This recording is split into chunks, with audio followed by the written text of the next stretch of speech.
kriteria seorang pemimpin itu yang bagaimana yang harus kita pilih menurut ajaran Islam. Itu saja, terima kasih. Assalamualaikum warahmatullahi wabarakatuh. Waalaikumsalam warahmatullahi wabarakatuh. Jadi bagaimana Islam mengatur memilih seorang pemimpin? Di dalam kitab Riyadul Badi'ah, Al-Imam Muhammad Sulaiman bin Hasabullah menjelaskan, demikian juga Al-Imam Al-Mawardi di dalam kitabnya Al-Ahkam As-Sultaniyah, wal yakun imamuhum min khiyarin nas. Hendaklah ada pemimpin itu adalah orang-orang terbaiknya masyarakat.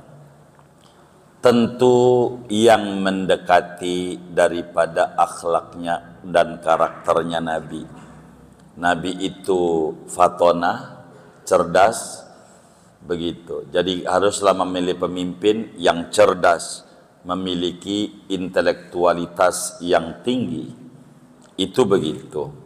Yang kedua adalah amanah. Amanah itu artinya bertanggung jawab. Dilihat daripada rekam jejaknya, itu kayak begitu, gitu. Amanah namanya. Jadi amanah itu ismah, menjaga diri saat dia pernah memimpin, begitu. Itu namanya disebut ismah. Yang ketiga adalah tabligh.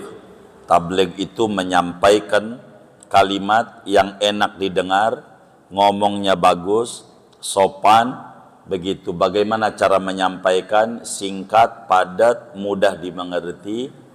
Itu begitu. Namanya disebut tabligh. Dan siddiq adalah kejujuran.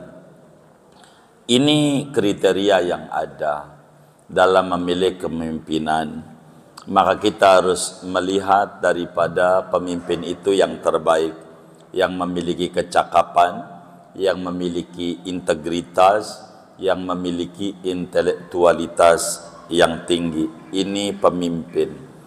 Di dalam kita memilih pemimpin, maka pemimpin itu kalau dilihat daripada kriteria yang ada dari zaman dahulu, zaman Rasulullah, zaman Khulafaur Rasyidin, Nabi ketika memimpin negara, Nabi ngimamin juga bisa, mimpin negara juga bisa. Nabi wafat, Abu Bakar ngimamin juga, dan juga mimpin negara juga. Abu Bakar wafat, Umar ngimamin juga mimpin negara juga. Sayyidina Utsman juga begitu, Ali begitu.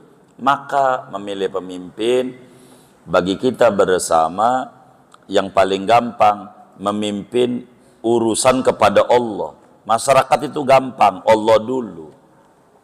Kalau bagi kita bersama, cari aja pemimpin yang kalau dia disuruh ngimamin bisa, disuruh khutbah juga bisa. Yang kayak begitu tuh nanti bakalan bisa untuk memimpin masyarakat. Luar negeri juga bakal menghormati yang kayak begitu. Negara kita negara terbesar, muslimnya terbanyak, masa tidak ada muslim yang terbaik?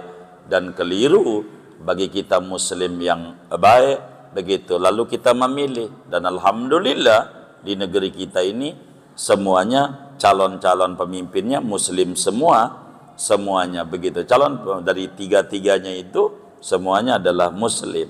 Karena itu kriteria dasar kita nggak sebut, begitu. Maka dari situ kita pilih, begitu pemimpin yang ada. Itu begitu. Agar supaya kita bagus untuk memilih dalam sebuah pemimpin. Jadi cari aja dari tiga itu yang memiliki intelektualitas yang tinggi, kapabilitas, integritas, dan memiliki rekam jejak yang baik, dan kita titipkan itu suara kita kepada dia agar supaya kita termasuk orang yang ikut andil. Meski secara negara memilih adalah hak, boleh orang memilih, boleh tidak, tapi kita sebagai warga negara yang baik dan muslim juga, kita disuruh seperti apa yang ada dalam kitab Zubad, wa wajibun linnasi imamun yansibu Wajib bagi masyarakat memilih pemimpin. Ketika ada pemilihan umum maka kita memilih. Dan ini adalah hal yang paling penting. Begitu. Kalau kita pakai rumus dasar kelas 1 SD aja ngerti kalau mau ngomong pemimpin kelas 1 SD. Ini kalau saya nanya sama kawan-kawan nih, kira-kira calon ada berapa ini? Yang sekarang nih. Ada berapa calonnya?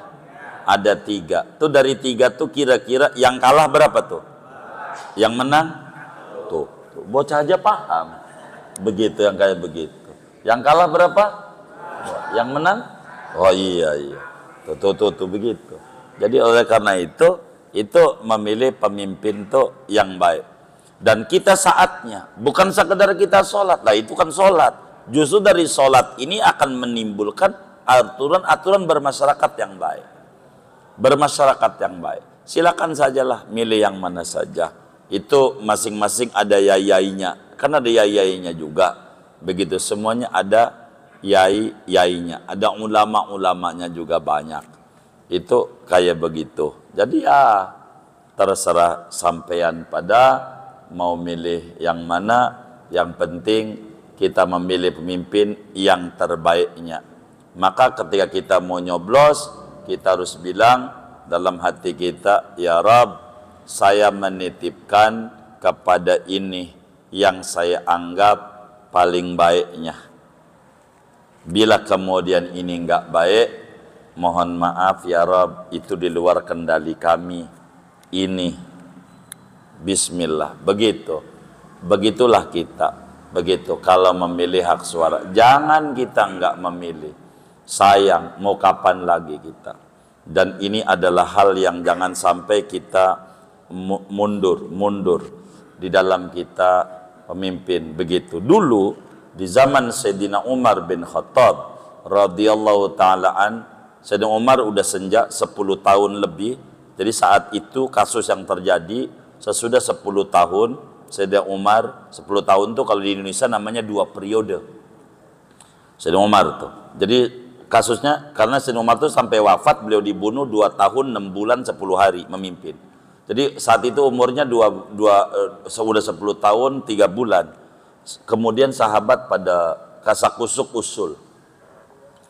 Ini siapa pemimpin sesudah Umar? Sesudah Umar nih siapa? Anaknya Sayyidina Umar tuh pinternya ketulung-tulung. Namanya Sayyidina Abdullah bin Umar. Alhamdulillah kawan-kawan majlis itu udah pada ziarah di makam Sayyidina Abdullah bin Umar dekat Tan'im, namanya Hayyus Syuhada. Alim kabir, hebat, disebut Muftil Madinah, kiai terbesarnya di Madinah. Anaknya Sayyidina Umar, namanya Abdullah. Jadi sahabat semuanya pada ngeroyok Sayyidina Umar. Anakmu ini hebat, layak jadi pimpinan. Sayyidina Umar ngamuk. Kata Umar bin Khattab, ndak bisa. Cukup yang jadi pemimpin Umar aja. Jangan kau jeblosin keluarga Umar masuk neraka. Umar aja berat nih tanggung jawabnya di akhirat. Jangan. Sayyidina Umar, jangan. Begitu. Ndak bener. Saya bakalan gak adil. Saya bakal memihak. Ini nggak bener. Begitu kata Sayyidina Umar. Ditolak dan semuanya pada diam. Sayyidina Umar marah. Lalu kemudian nggak berhenti. Karena ini pintarnya Masya Allah. Layak ini. Layak. Begitu.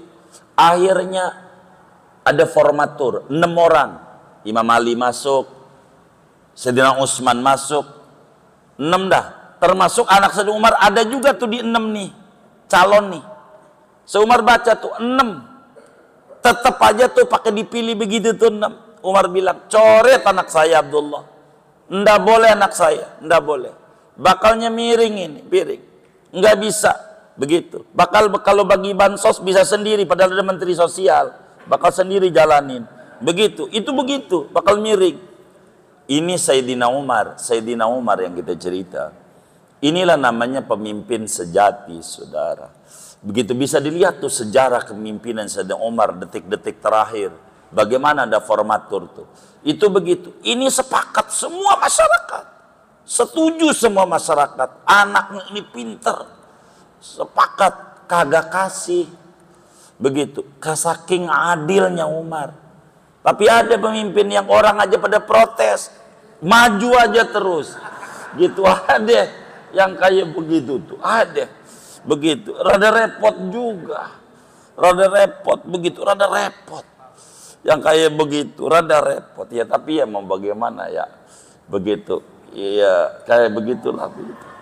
Ini aturan, ini aturan. Saya bukan jurkam, bukan. Saya gara-gara ditanya ini, jadi saya harus menerangkan sesuatu.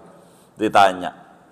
Panjang aturan pemimpin. Dan ini mohon maaf saatnya secara jujur saudara. Saatnya kita merdeka udah lumayan panjang. Dan kita pemilu bukan baru. Tapi nampak sekarang ini kayak baru pemilu kita saudara. Rada riweh yang sekarang ini. Kayak baru saudara. Kayak baru. Dalam sejarah kepemimpinan kita punya bangsa baru ada. Begitu. Ini mau tidak mau. Katanya cawe-cawe juga nggak apa-apa. Ada. Begitu. Udah repot juga udah repot. Apa aja dilabrak. Dan ini mudah-mudahan ya, baiklah dari Allah Subhanahu wa taala. Kita sebagai hamba ya mau bagaimana begitu ya. Kan kita udah ngaji ridho. Pokoknya apakah yang Allah tentukan dah kita ridho aja. Begitu yang Allah tentukan. Tapi karena kita belum ketemu di 14 Februari ikhtiar mah perlu kita. Kenapa orang-orang batil aja menyampaikan berani, kita menyampaikan kebenaran gak berani? Ini yang jadi masalah. Menjadi masalah. Kalau muslim terus mendem, siapa yang bakal mau naik? Kalau yang baik-baik kagak boleh naik di kita punya negeri, nanti yang naik yang kurang-kurang baik, repot juga di kita.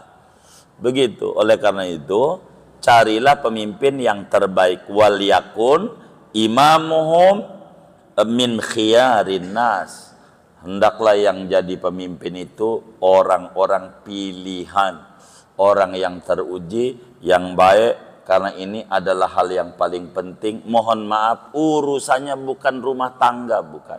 Kalau urusan negara itu dengan tetangga, bakal ditertawakan kita. Sama tetangga-tetangga kita di ASEAN bakal ditertawakan. Di mana-mana tertawakan, repot.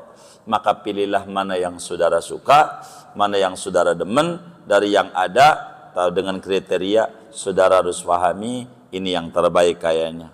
Ini yang terbaik. Saudara harus punya feeling, minta petunjuk sama Allah, silakan saudara istikharah, karena itulah yang disuruh oleh agama. Istikharah silakan, ataukah istikharahnya udah merasa cukup dengan ulama, ada ijtima ulama namanya, itu juga merupakan sebuah istikharah. Kalau kita mengukur, idza ammanal imam fa'aminu, idza ammanal imam fa'aminu, bila imamnya udah amin, makmumnya juga amin. Begitu. Wallahu a'lam.